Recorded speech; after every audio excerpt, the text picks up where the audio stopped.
Sa simula, nagkaroon ng wala, maliban sa Diyos. Nandyan na siya simula pa lang, kung saan walang makakarating. Una niyang nilikha ang kanyang trono, ang trono na siyang kisam ng lahat ng nilikhang bagay, kabilang ang lahat ng bagay na namamalagi sa ilalim ng lupa at na umiiral sa pagitan ng lupa at ang trono. Siya ang lumikha ng langit at lupa sa 6 na araw at ang kanyang trono ay nasa ibabaw ng tubig. Habang ang kanyang trono ay nasa ibabaw ng tubig, itinakda ng Diyos ang mga sukat ng paglikha 50,000 taon bago nilikha ang kalangitan at ang lupa. Tinanong ng ilang tao si Muhammad sallallahu alaihi wasallam na kung ano ang unang paglikha ng ang Diyos. Sinabi niya, una sa lahat walang anuman maliban sa ang Diyos, pagkatapos nilikha niya ang kanyang trono. Ang kanyang trono ay nasa ibabaw ng tubig, ang trono ay nilikha mula sa isang pulang ruby. At ang distansya sa pagitan ng dalawang panig nito ay aabot ng 50,000 taon upang tumawid. Ang trono ay may mga paa na pinapasa ng mga anghel, at pagkatapos siya ay tumaas sa itaas ng trono talaga. Sa paraang nababagay sa kanyang kamahalan, pagkatapos nilikha niya ang unang bagay para sa kanyang mga nilikha. Iyon ang kanyang panulat. Pagkatapos ay sinabi niya dito, isulat, at sa mismong oras na iyon ang lahat ng nangyari ay isinulat hanggang sa araw ng pagkabuhay na mag-uli. Pagkatapos ay isinulat niya ang lahat ng bagay sa tala, at nilikha niya ang kalangitan at ang lupa. Ang makapangyarihang Diyos ang may likha ng lahat ng bagay, at siya ay higit sa lahat ng mga bagay at nagpagtapon ng mga bagay. Sa pamamagitan niya ay ginawa ang lahat ng bagay. Kung wala siya ay walang ginawa na ginawa. Ang mga anghel at ang espiritu ay umakyat sa kanya sa isang araw. Ang haba nito ay 50,000 taon, na ang distansya sa pagitan ng the throne at the seventh earth, aabutin ng 50,000 taon upang tumawid. At ang luwang nito ay 50,000 taon din.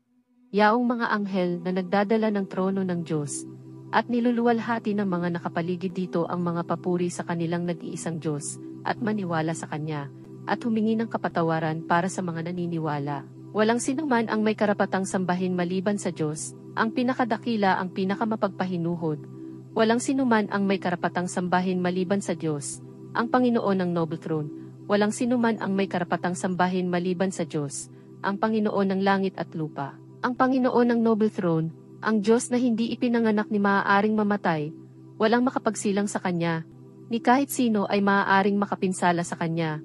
Siyang at tagapaglikha, iyong akin, ang mga propetang iyon, yaong mga ina ng mga propeta, lahat tayo, mundong ito, mga halaman, mga bundok na iyon, mga bituin, ang buong kalawakan, at lahat ng nasa loob nito. Siya ang ating Diyos na makapangyarihan, siya ay nanonood sa atin ngayon, siya ay nakikita.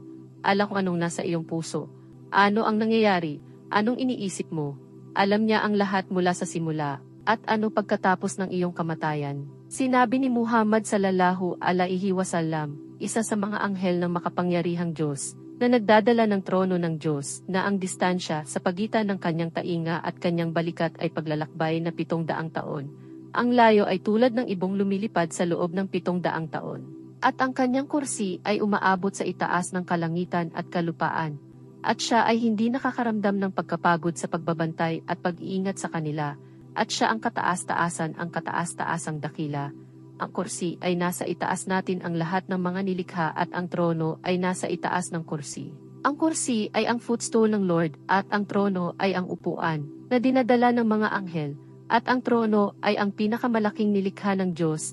Sinabi ni Muhammad sallallahu alaihi wasallam, ang kursi sa paghahambing sa the throne ay hindi higit sa isang singsing na bakal na itinapon sa isang bukas na disyerto sa lupa. Ang kursi ay ang footstool, at walang sinuman ang makapagtatantya ng tama sa the throne maliban sa Diyos, ang makapangyarihan sa lahat, at walang makapagpaliwanag ng sukat ng Diyos, kanyang hitsura, kanyang voice etc., hindi man lang maisip. Well, mangyaring bumalik sa Kanya, manalangin sa Kanya, gumawa ng mabubuting gawa, bago matapos ang oras. Naniniwala ang ilang tao na ito ay nakasulat sa ating mga kamay at sa tingin ng ilang tao ay maaaring basahin ito. Ngunit ito ay isang malaking pagkakamali, walang nakakaalam kung ano ang isinulat ng Diyos, at huwag isipin na ang Diyos ay nasa lahat ng dako, o na siya ay nasa ating mga puso, iyan ay maling paniniwala, ito ay isang malaking pagkakamali. Siya ay nasa itaas ng trono. Ang kanyang kapangyarihan at kaalaman ay nasa lahat ng dako. Ngunit hindi siya pumarito sa lupa. Kahit papaano bumababa siya sa pinakamababang kalangitan tuwing huling oras at sabihin, "Sino matawag sa akin upang masagot ko siya? Sino ang humihingi ng isang bagay sa akin upang maibigay ko sa kanya? Sino ang humihingi ng aking kapatawaran upang mapatawad ko siya?" Kaya't magsisi, humingi ng kapatawaran sa Diyos, huwag pumunta sa mga huwad na Diyos at huwad na tao, dumating sa totoong landas, gumawa ng mabubuting gawa, patatawarin kanya. Sinabi ni Muhammad s.a.w.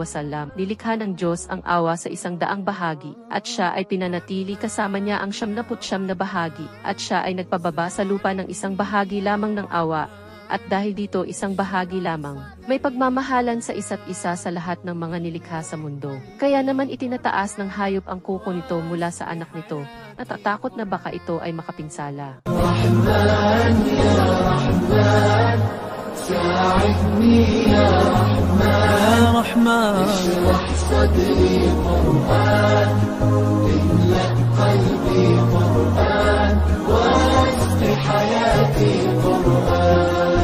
رحمن رحمن ساعدني يا رحمن اشرح صدري قرآن املأ قلبي قرآن واسق حياتي قرآن رحمن يا رحمن بمجيني يا رحمن أصبحي ما يدوشو نبني ما يوسيتي ناوتي